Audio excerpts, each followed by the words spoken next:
Okay, why don't we go ahead and get started?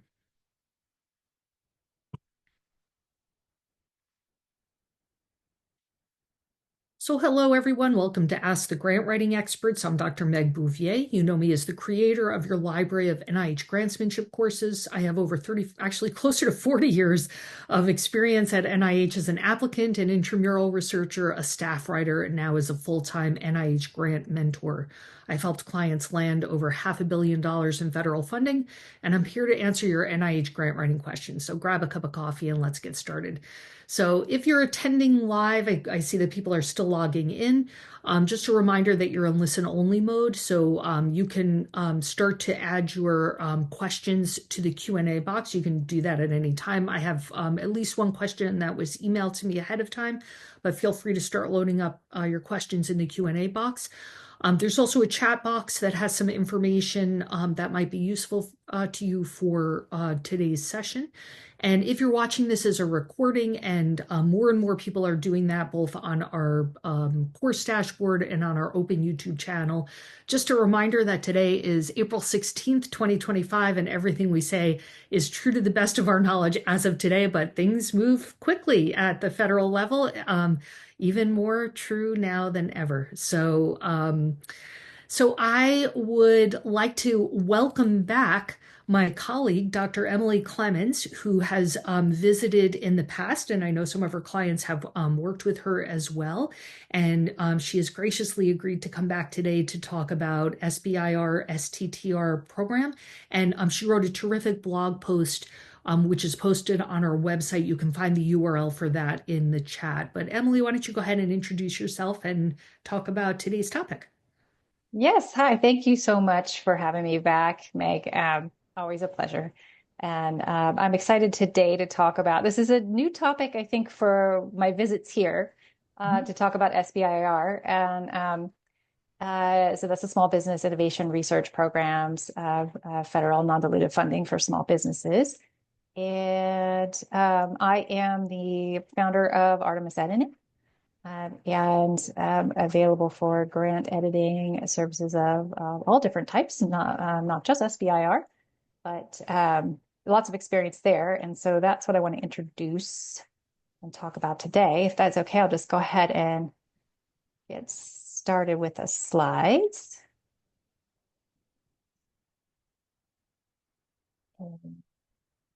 Okay, well, we're going to be talking about um, SBIR today. And of course, this is, as I mentioned, the non-dilutive funding from 11 federal agencies. Come on, slides. There we go.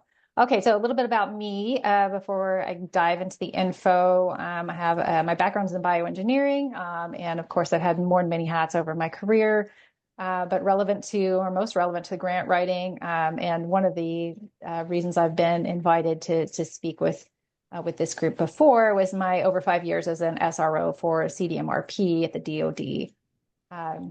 Currently, I am also the Associate Director of Innovation at the Kentucky Science and Engineering Foundation, where I work a lot on SBIR and STTR grants. And of course, as I mentioned, at the helm of Artemis Editing. Okay, so we just have a few minutes, and this is going to be a very, very basic primer on these programs. So I'll get right into it. SBIR, or Small Business Research Innovation, started in 1982. Of course, it's administered by the SBA. And then we also have something called the Small Business Technology Transfer Program, or STTR, which was added a decade later. They are reauthorized periodically, and they were most recently reauthorized in the SBIR and STTR Extension Act in 2022. This happens to expire in September. And so there's a little bit to talk about there in terms of what might be happening to these programs as we move forward with the federal changes.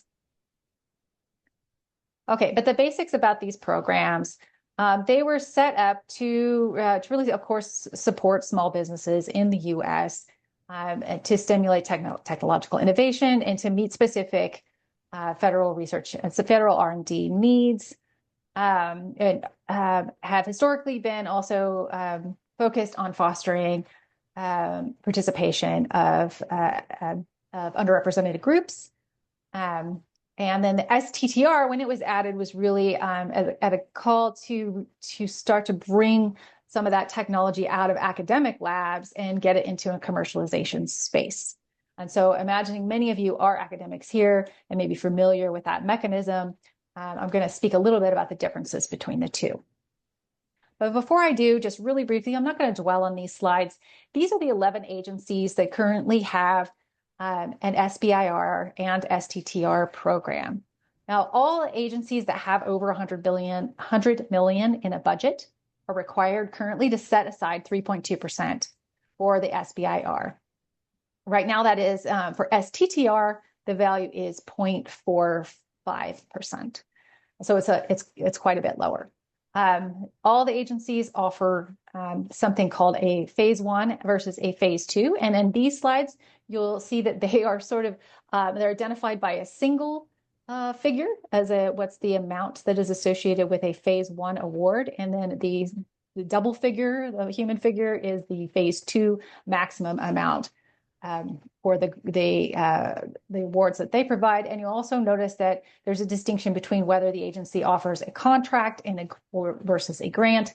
Contracts, of course, typically are focused around specific needs of that agency, and your agency is going to be your customer, whereas a grant is going to be more research focused, and it's the onus is on you to determine who is going to buy these products. The agencies have their own priorities, but they do have a required set aside for their budget. So we have NASA, NSF, Ag, Commerce. Commerce includes NOAA and NIST for the grants, the SBIR and STTR grants that they are, just SBIR grants that they offer. DOD, of course, is the largest. DOE, education, in as much as it is still existing, and currently those programs are still in place. And then, of course, we have HHS, which includes NIH and FDA and CDC. We have grants from the DHS, Department of Transportation, and the EPA. So I'm going to skip through these slides, but I have a lot of information on them. If you are interested in having a copy of these slides, please contact me at the email and the chat, and I'd be happy to share them with you. Okay, so comparing the two, there are some very key differences between whether you would want to apply as a small business. Of course, all of these grants go to the small business. And how do you choose between SBIR, STTR, and what are the differences? In an SBIR, these are not necessarily focused on academic technology, so technology that's coming out of the universities or research institutions. They can be. As a faculty member, you certainly can set up a small business, and then you can apply for an SBIR. There are obviously IP issues, and I kind of allude to that in this table. An STTR, on the other hand, is a required partnership between a small business and a nonprofit research institution. So you see that in the first row. It's okay to have a partnership with an SBIR application, but it is required for an STTR. For the work requirements, this is really important in determining which is right for you. Small businesses can only outsource 33% of a phase 1 award. They can outsource 50% of the phase 2, but you have to get through the phase 1 hurdles first. And I'll talk a bit about what that means. In the STTR, 40% of the work must be done by this small business, and at least 30% must be done by the research institution. So up to 60% can be performed by the research institution. So you can see there's a big difference there. The small business in the SBIR has to perform 67% of the work. In an STTR, 60% can be done by the research institution. For the PI, for an SBIR, they've got to work full-time. Basically, over 50% have to be their primary employment at the small business. So for faculty members that have a full-time job, this is typically not, they're not in position to serve as the PI on the grant. For an STTR, however, you can serve as the PI because you can be employed either by the small business or the research institution partner. So who's this best for? This is a generalization, this last row. The the small businesses, if you are looking at SBIR, it's probably best for the small business with sufficient in-house expertise to be able to perform that 67% of the work, and you're really interested in keeping the intellectual property. If you are faculty and you have partners and you want to commercialize your lab work, you can work out the IP issues with your institution, then an STTR is probably more palatable. When do these opportunities arise? Well, here's a graph of just, don't pay too close of attention to it. Again, I can give you this information. It's also online at the link in the slide. It just depends on the agency. So again, there are 11 agencies offering them. Some of them are offering it multiple times during the year. Some have a very small window of opportunity for you to get them. So it is actually a bit of a chore to figure out both who you should apply to based on the research areas of interest and when those things are coming up. And I will say, however, that there are almost always more than one institution that you can apply for. So obviously, if you're here and you're interested in NIH, you're probably thinking HHS is the way to go, and that may be true. But in my experience, it is there are multiple agencies that are likely interested in your technology. Okay, so briefly, a little bit on what these different phases are referring to. So the funding opportunities. I mentioned phase 1 and phase 2. Phase 1 are obviously smaller. The amounts are, approximately $300,000 or less. And these are shorter term projects, 6 to 12 months for the periods of performance. And they're focused on technical merit and feasibility. So you have perhaps some sort of prototype and you're going to, or you're doing early stage research to determine the feasibility of developing a prototype. Now, phase 2, you have to have a phase 1, a successful phase 1, to be able to apply for a phase 2. Just as a brief side note, they don't necessarily have to be from the same agencies. Some agencies let you have a phase 1 from a different agency to apply for their phase 2. That varies. But the phase 2 allows for that R&D to continue. Now you're looking at your larger trials, possibly your clinical trials, and also typically includes some commercialization activities. And I just have a little note on this graphic that I've chosen to include here. This is from SBIR.gov, but they have not updated their site. Their graphics, and these values, the award amounts, are low. These have been increased in the past few years. Okay, should you apply? Who should apply? Well, first of all, you have to be a small business. Obviously, this is a small business focused funding mechanism. And a small business for these programs is defined as fewer than 500 employees. Another requirement is that it is more than 50% owned by US citizens or permanent resident aliens, and not more than 50% owned by multiple VC firms or hedge funds, et cetera. So those are the basic eligibility requirements across all agencies. There are a few more rules and regulations and specifics on an agency by agency basis, but set by the SBA, those are true across all agencies. If you are a researcher who is thinking about commercializing a technology from your lab, perhaps, and you're considering starting a small business, then you may be interested in tapping into this funding as a source. It is not only a great way to get non-dilutive funding for your technology, for your small business to get off the ground and running, but also a feather in your cap for when you are ready to try to acquire venture capital interest. So VC panels, VC groups are often very intrigued by the fact that you have already proven you already have some proof of principle, some feasibility testing under your belt if you have acquired and completed a phase 1, for example. Phase 2, even better. But if you have an innovative product or tech that solves an unmet need, and I think I've bolded that because it's really important, Um, and also, well, I want to stop with the unmet need. And I want to say how important this is actually. I don't want to get past that by too quickly. You probably absolutely think your tech is the best thing since sliced bread and are excited that, and convinced that the world needs it. But it's really important to be able to identify that there is a market and for your product, and that you're solving a clear unmet need that you can articulate to funders.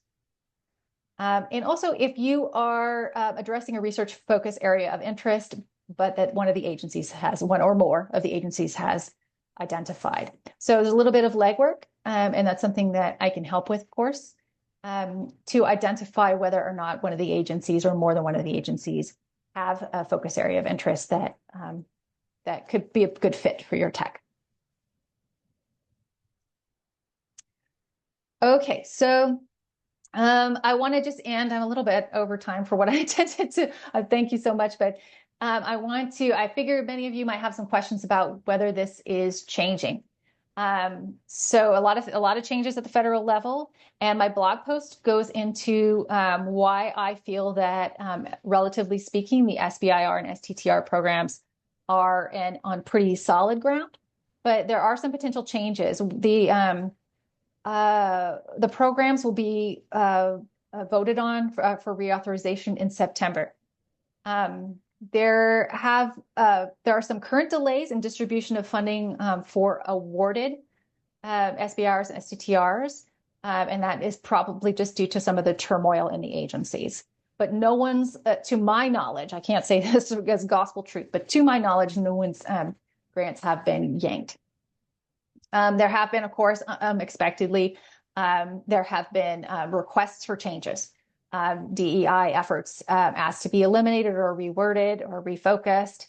And of course, the solicitations themselves have had some wording changes. This reauthorization bill that I mentioned to be voted on in September does suggest some significant changes, including a stronger focus on the SBIR and less for the STTR. And there is something called the conversion rate. So they try to avoid companies that are just under that 500 employee limit, who tend to get many SBIR awards, and which is really an unintended consequence of the program. The program is really set up to found early phase startups of very few people. So they're requiring a higher conversion rate so that you actually don't just eat up a bunch of phase one awards and not actually use that money to get towards a commercialized product. But perhaps most significantly, now that our eligibility changes that maybe this last year, there were associations, any PI associations with anyone in China could be flagged for removal and not be able to be funded. And it looks like they may be extending that list of countries and organizations that if you are associated or have past associations with those groups, that you may not be able to get funded.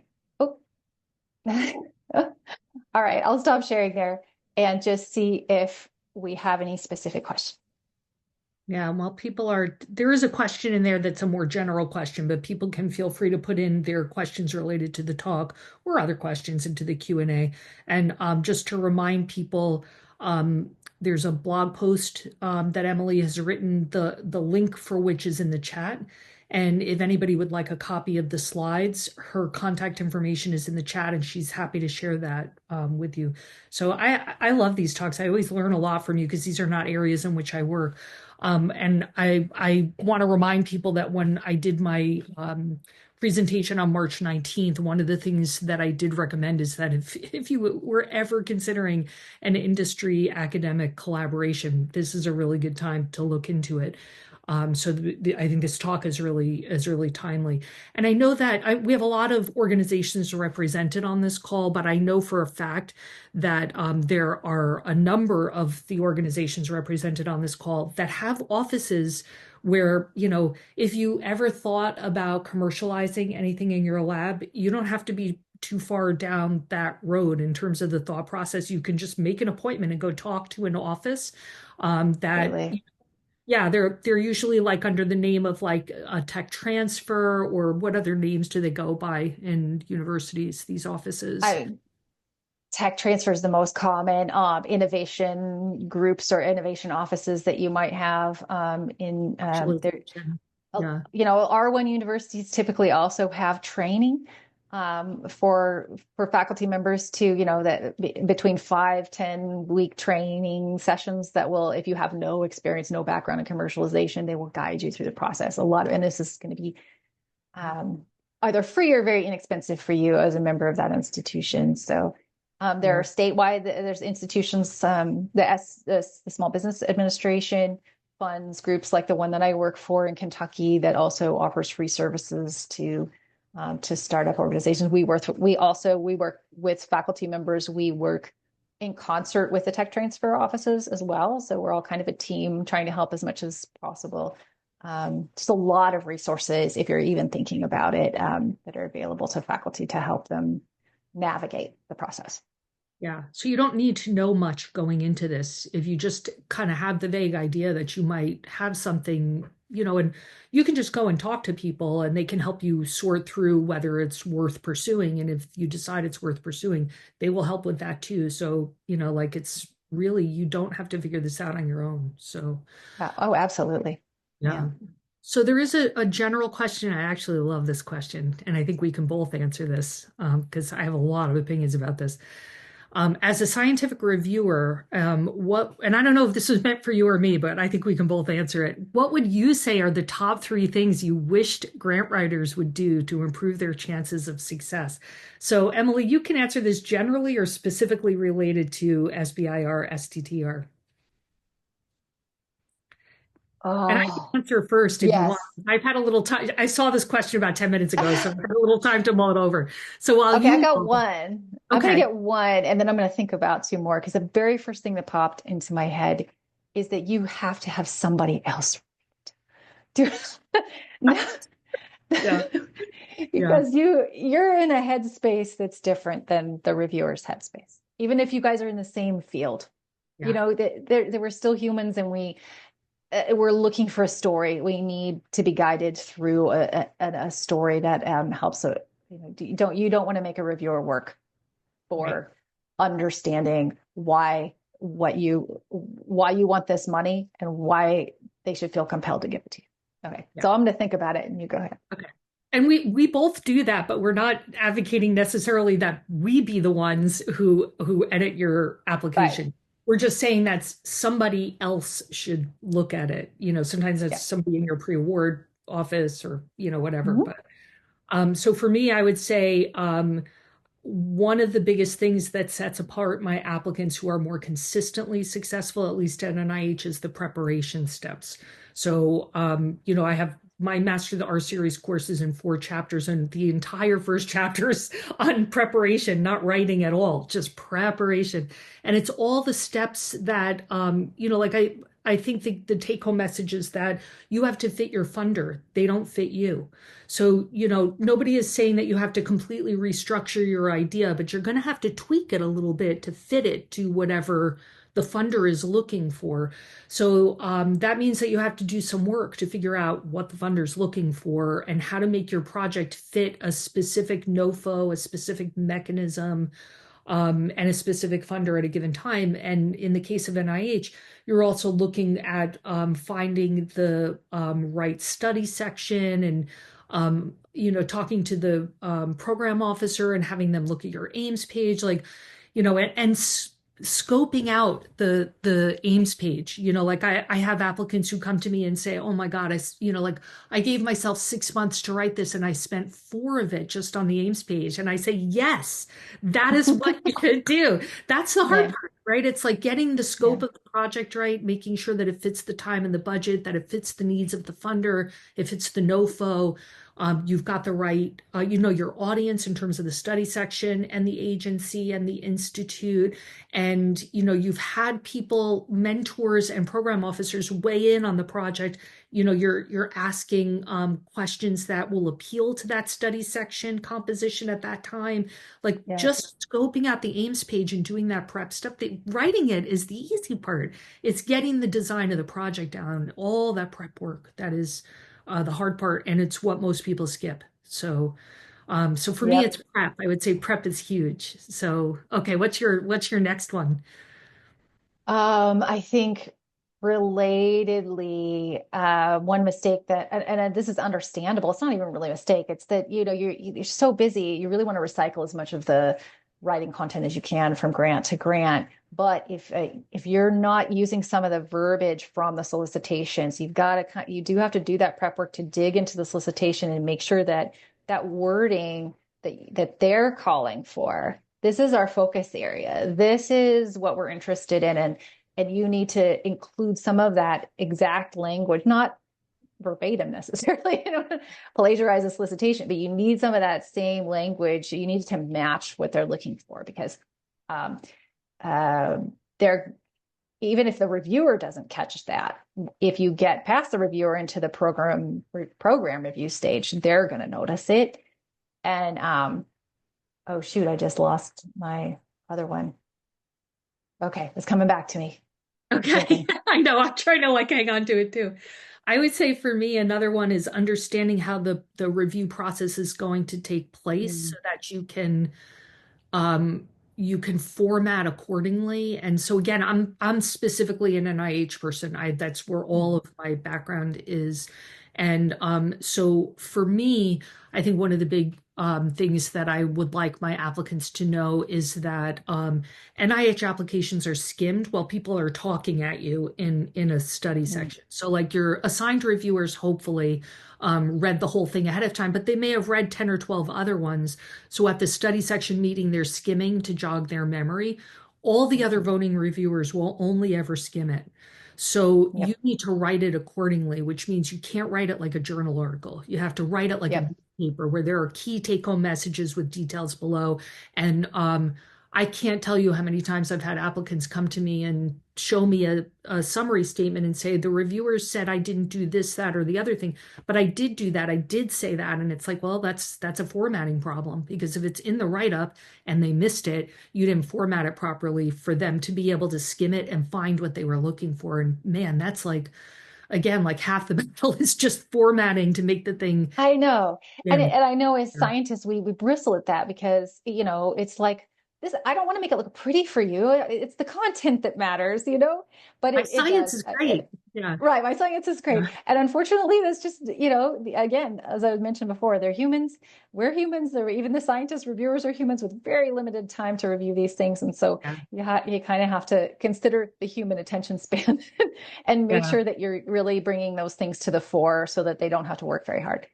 I think my third one really was you mentioned it, and that is don't be afraid to talk to the program officer. You really need to make that phone call. Well, email first. That's the protocol. You get the Right. email first, and you make sure that you have no, don't make it random, make it specific questions, and Yeah. then have that follow up call as needed. But definitely don't be shy about talking to them. Yeah. Okay, and let's see, we have another one here. Sorry, can you confirm again if both SBIR and STTR already require you to have started a company, or do they help to even start a company, i.e., they will look at applications from phase one with the project and proof of concept with a plan to start a company?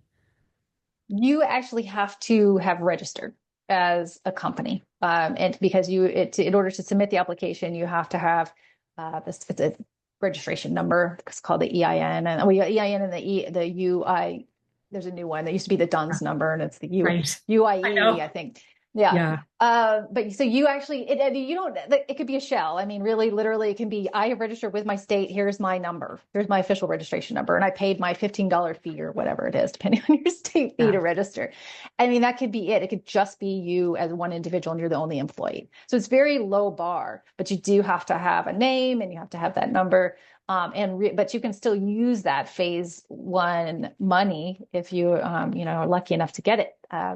to start that early research, but probably you're not coming in with only an idea, right? I mean, you've got something under your belt in terms of tech development. And it could be pretty minimal. I mean, we've seen run the gamut. If you're actually pretty far along in your tech development, though, there are, I didn't mention this, but there are options for you to do something in some of the agencies, not all, a direct to phase 2 award. So there are some, if you're like, I'm already past feasibility research, I'm already, so there are some agencies that offer a direct to phase 2. It's about the same onus in terms of writing as a phase 2. But you just sort of you help them see the preliminary data and understand why you don't need the phase 1 funds. So you can go straight to the big $1 million plus $2 million plus awards. So, but NIH is one of those that has that option. They also have something called a fast track, which lets you do both a phase 1 and a phase 2 together in one application. Okay, we're out of time, but I do want to just read one question I had emailed to me unrelated to SBIR STTR. I have a K that I recently received a notice of award for in December 2024. I'm considering moving institutions for personal reasons and was wondering what the process is for moving institutions on a K. I know this is done a lot, but I am also not sure my primary mentor will be 100% supportive of the move. Oh, they won't be, trust me. So I want to get as much information first for the next steps in transferring a KA to another institution. Do you have any information on how to approach this? So I'm not typically involved in post-award stuff. I'm usually pre-award. However, I will say that in general, from what I hear from my clients, your best bet is to work with the organization to which you're moving because they have a vested interest in getting all that paperwork set up and getting you moved over. And they're going to work hard to help you work with your program officer at NIH and the institution you're leaving to get everything set up in the new place. From what I understand, the place that you're leaving can often be the rate limiting step. They will drag their feet. It's not their priority for obvious reasons. The mentor can sometimes be an impediment to this process as well. But you can usually, the receiving organization is the one that is probably your best bet in terms of helping you walk through that process. They will have done it before and helping facilitate all of that work. So. And your program officer, of course, will they do this all the time with K applicants because people get jobs and they move. So yeah, so they'll be familiar with this. So and I think that was it for the typed in questions. Yes. Okay. So thank you, Emilie, so much for coming. I always learn something new, and it's really just exciting to see what you're up to these days. And I would encourage anybody who's interested in looking into this to contact Emilie and have a conversation and talk to people at your university about doing this as well. And let's see, our next session, I have a guest coming and I don't have the topic up. Let me pull it up super fast. And I'll just remind people that the contact information for Emilie is in the chat, as well as the contact information, the URL for the blog is there as well. So our guest next time is Natasha Goldman, and she is speaking on from federal to foundation grants, the 5 essential elements of every grant application. So my goal this spring was to have somebody come in to talk about SBIR, STTR, and foundation grants, because I think those are two things that NIH applicants really need to be considering right now, in addition to applying to NIH.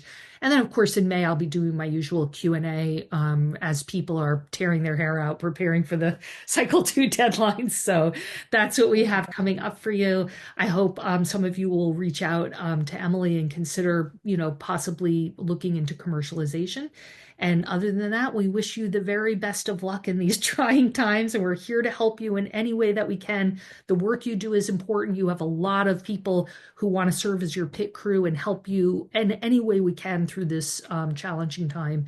And keep the faith. And as the French would say, courage. Thank you, Emilie, so much for coming, and we'll look forward to Meg. back again sometime. So take care. Looking forward to it. Yep. Bye-bye.